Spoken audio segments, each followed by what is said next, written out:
Es esmu viens no tiem cilvēkiem, es esmu diezgan pacietīga.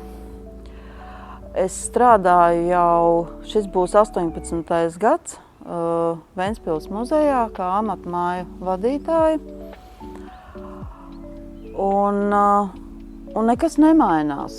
Nekas nemainās par labu kultūrai, par labu turismam. Un, ja man jāsaka tā, tas vadzis ir lūzis, un es domāju, ka es malā nestāvēšu, un es arī varu kaut ko darīt, un tāpēc es arī piedalos šajās vēlēšanās. Es Ventspilī varu dot savu mīlestību pret pilsētu, savu darba sparu, savu neatlaidību. Un vēl es gribētu vēlēt ventspilniekiem.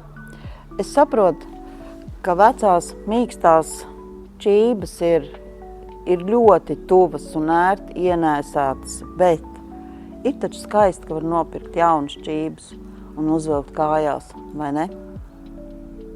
Par jauno!